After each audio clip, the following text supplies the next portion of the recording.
Dave and this is Logan, out once again for a walk in the New Forest. Thanks for joining us. Now today we're at the pretty little hamlet of Ashlett Creek, which is near Fawley on the western side of the Southampton Water. And today we're going to be doing a roughly 4-mile route in the shape of a, well, sort of frying pan really, starting from Ashlett Creek, following the shoreline down to Calshot, where we'll be doing a little loop, and then coming back. Along the way we'll be passing a disused power station, an old fort, a lovely shingle beach, and a few other interesting things along the way. So do join us. Well, I've parked my car at a free car park at Ashlett Creek. I won't go into too much detail about the place because we've been here before and I've covered that in our walk at Fawley.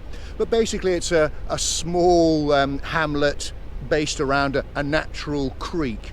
And just if I show you here, there's the Jolly Sailor pub over there.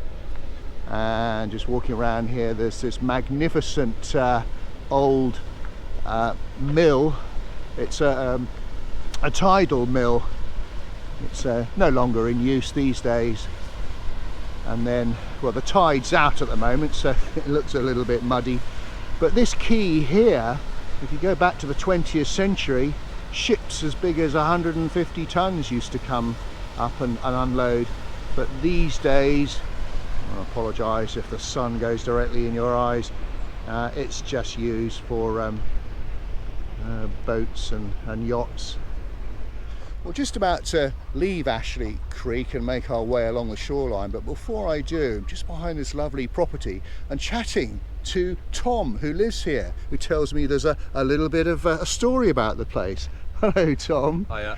Yeah, so basically when we moved in, we did a little bit of research about the house, and we did find out that it was originally 2 cottages. Oh, right. You can see there the dividing line down the middle. We'll just quickly show back. Oh yeah, it does look as though I can see where it was too, yeah. So yeah, we did a little bit of research because the first night we stayed here, there was a few ghostly goings on. Oh no! Yeah, so we did find out in the end that when it was split into 2 cottages, there was, and I don't know if this is true or not, there were 13 children living in one side of the house and the grandparents living in the other side of the house. Yeah. Sadly, the grandmother passed away, and so did 3 of the children. We don't know why or how. It was just a family tragedy. Yeah. But yeah, every night we're sort of hearing things bumping around. Footsteps up in the attic, we can hear people talking, doors opening and closing. Yeah, so it's quite spooky. Oh my goodness. Yes. and you were telling me that you'll be moving shortly. I suppose you'd be quite glad to see the back of all these ghosts. Well, we've kind of got used to her now, so yeah, hopefully she doesn't come with us. Yeah. But yeah, so it's a lovely property. Oh, yeah, lovely. We'd be very sad to leave. So. Oh well, thanks for telling me what the story. All right, bye-bye. Well, I'm filming mid-August, early in the morning, and it is a glorious day. So it's already 22 degrees, likely to get close to 30 degrees later on in the day, so perfect weather conditions.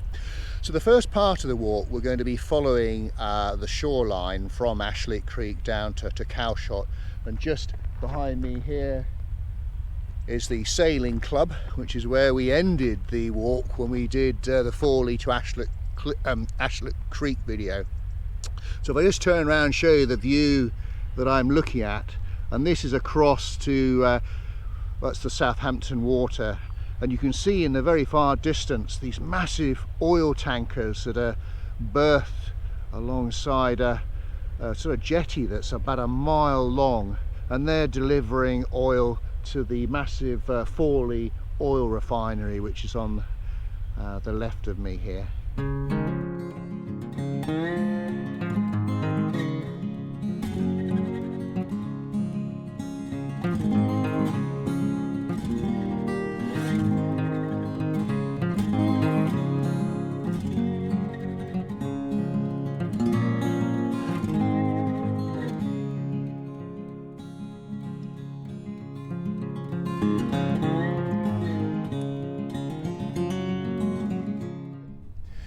Well, making my way along the shoreline and come across the old disused power station, which is just behind me here.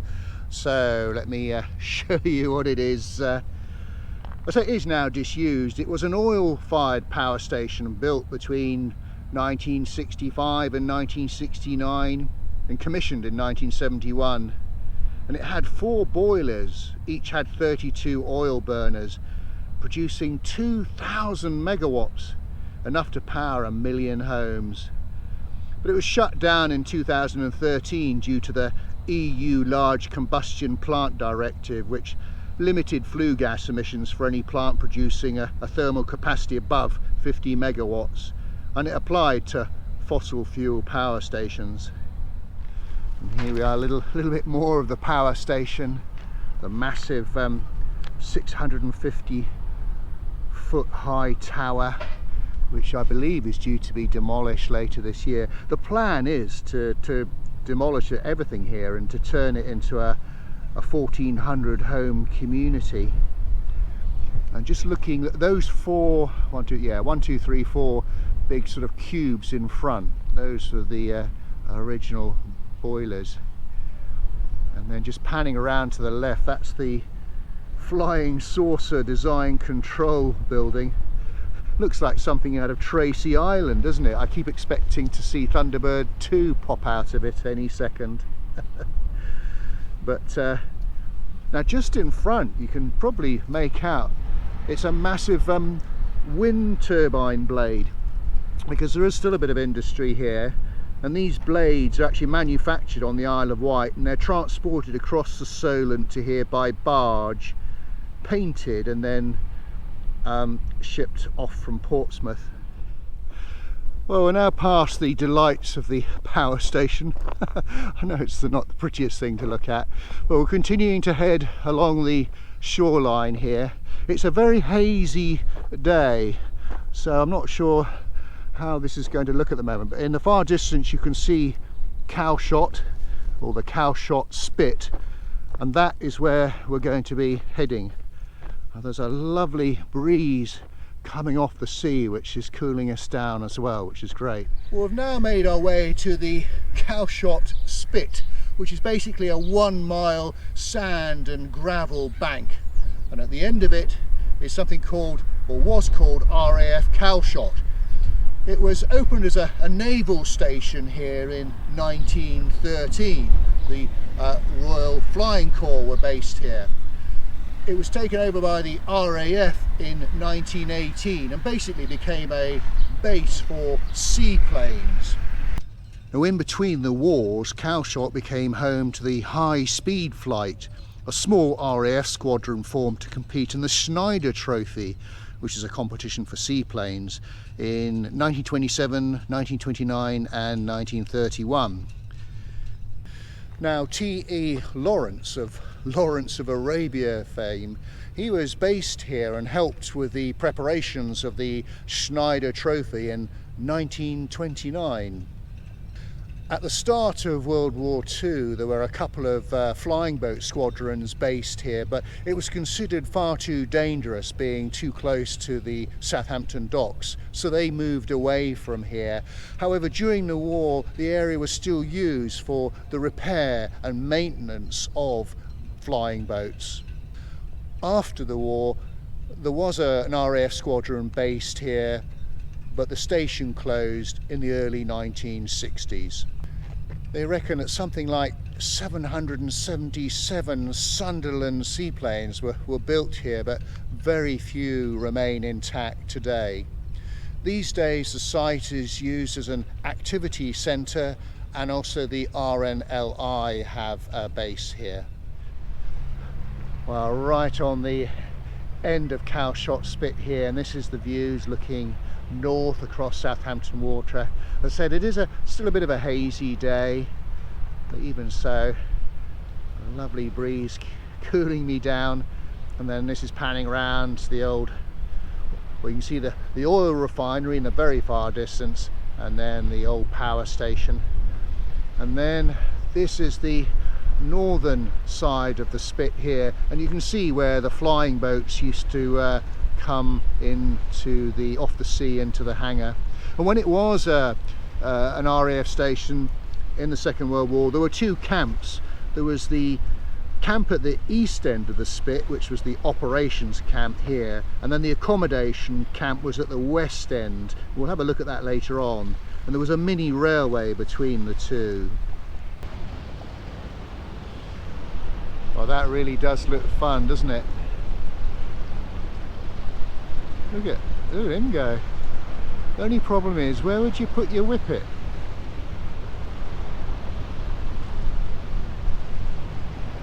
Oh, that is brilliant. Certainly getting some speed up, that's for sure. What a fantastic way to spend a summer's morning. And there is the Isle of Wight ferry coming back from the island back into Southampton, going across screen from right to left, and going the other way from left to right is a chap on his rather impressive looking jet ski. Well, just behind me here is the RLNI lifeboat station. I'll just turn around to show you, and right next to it actually is the rather magnificent looking tower that's 40 metres high. It was built in 1973, 2 years after the RLNI station opened, and the tower served as a Coast Guard lookout until 1993. And the National Coast Guard Institute, which is a voluntary organisation, they've run it since 2010. It's manned by volunteer watchkeepers, and Associated British Ports lease the tower and run the radar at the top. Well, right on the end of the Spit is a very impressive castle, which I'll show you here. Calshot Castle is behind me. It was built by Henry VIII in 1539. One of 4 forts on the Solent. You've got Hurst Castle, which we explored that one on my Keyhaven video, and then there's one at East and one at West Cowes on the Isle of Wight. The castle here was built with stone removed from the demolished Beaulieu Abbey, and it was basically designed to protect from a possible French invasion. I think there were 36 guns initially. It's built on 3 stories, and it has a 16-sided moat all the way around. The building itself, as you can see, is very much a circular building. Hampshire County Council lease it from the Crown. They've done so since the 1960s, and it's been managed by English Heritage since 1983.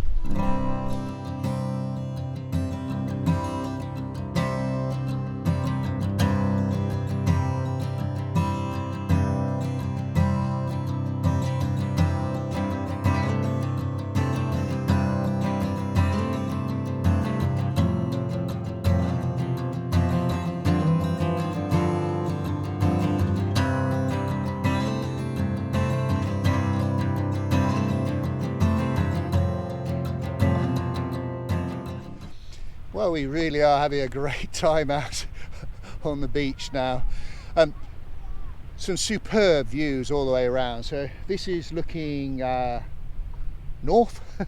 So there's obviously Calshot. So let me pan round, and you can see it is quite a shingly beach. There's little bits of sand, but doesn't spoil the enjoyment of paddling. And there's the beach huts, which we'll be walking down very shortly, and then this is looking south across very hazy Isle of Wight, and then it really is quite beautiful today. In the very far distance, I'll see if I can get a photograph on a zoom, is the Calshot light float. Quite a historic thing. There's been a vessel of some variety out since the middle 1800s, because it is quite treacherous waters here. That warns shipping. And then this is finally panning round, and then that's the eastern side of the Southampton Water in the far distance.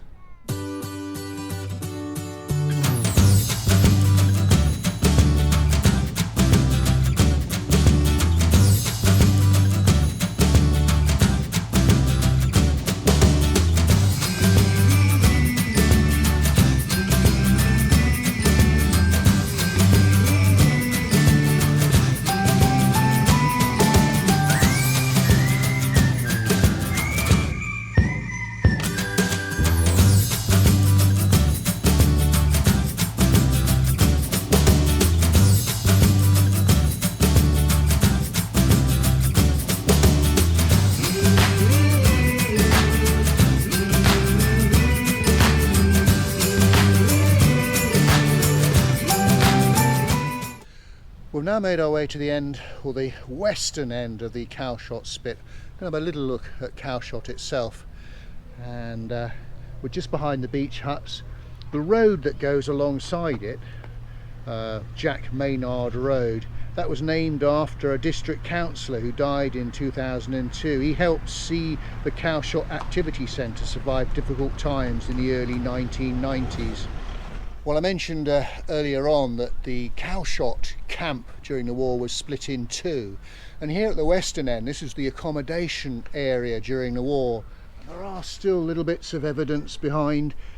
In fact, this little building here used to be a guard hut, I believe, and the brick structure here was the base for a searchlight. I'm now in the heart of Calshot.